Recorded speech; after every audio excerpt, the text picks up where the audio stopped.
Verse pa na lang.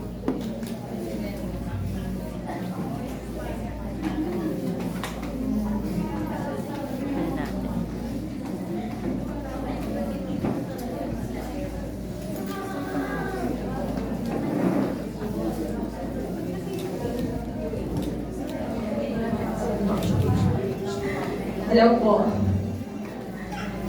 Let us excel in the grace of giving. Sabi po sa 2 Corinthians 9:8, and God is able to make all grace abound to you, so that having all sufficiency in all things at all times, you may abound in every good work.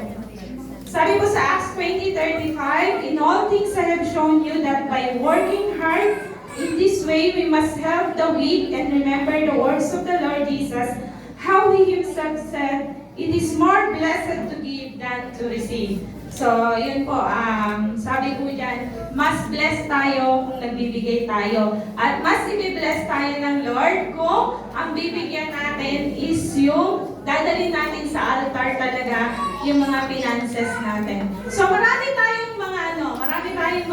alam ko po, marami tayong mga binabudget. Lalo na po yung mga nanay. Maraming budget yan.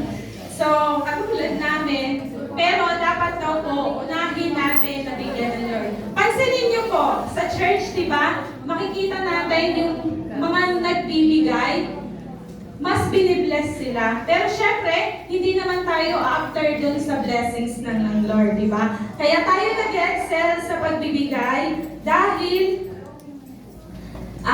sabi sa Proverbs 11:24, give freely and become more wealthy. Be stingy and lose everything. So, ayaw naman natin na kuhanin sa atin ng Lord yung mga finances natin, di ba? Sino kung may gusto kuhanin ng Lord?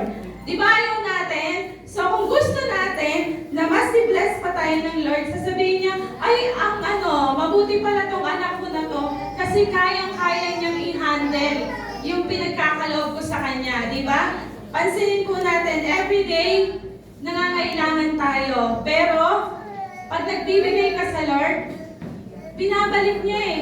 Binabalik niya. Not in finances din, pero in health, di ba? Mas binibigyan tayo ng wisdom ng Lord para magkaroon pa tayo ng mas maraming means na pagkakakitaan. Minsan, sa mga negosyo, mas marami tayong nagiging customer. Kasi, pinagkaloob na natin sa Kanya eh, di ba? So, dapat daw po, nag-excel tayo, lalong-lalo na sa pagbibigay. Ngayon po, di ba, kung graduate, usong-usong graduation.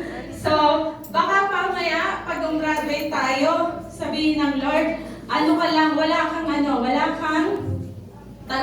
kang, yung medal. Kasi, hindi ka nagbibigay eh. Di ba? Kasama daw po yan sa testing ng Lord. So, dinitest nyo tayo. Hindi lang po ang testing ng Lord kung may pagsubok ka, pupurihin mo siya. Kasama sa pagpupuri sa Lord ang pagbibigay. Di po ba?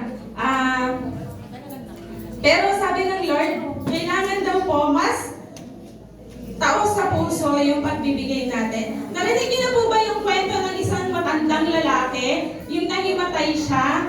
May isang matandang lalaki daw po na nahimatay. At syempre, nahimatay siya, saan siya dadalhin? Sa ospital. Diba? Dinala siya sa ospital, and then 24 hours, dinala siya sa ICU. Naka-ICU siya and naka-oxygen siya. So, nung the next day, 24 hours, after 24 hours, nagising na siya. Pinakita, dinala nung nurse yung bill niya. So, ito na po yung bill niyo, pwede na kayo lumabas. So, yung bill niya, di ba pag isang araw ka lang sa ICU, magkano? Saan natin ngayon? 30, pinakamababa.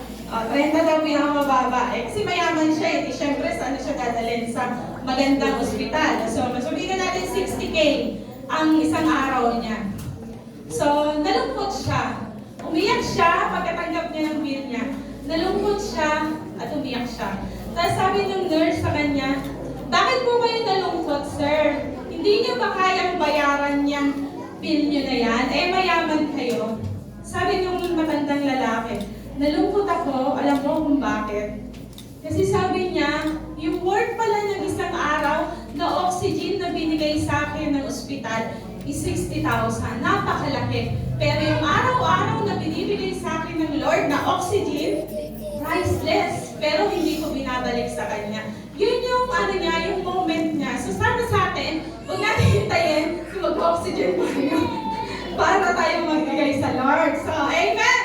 Habang may lakas, magbigay po tayo sa Lord. Tayo po lahat ay tumayo at ipag-pray po natin yung ating mga kaloob. Yes, Lord. Hallelujah, Jesus. Hallelujah, Father God.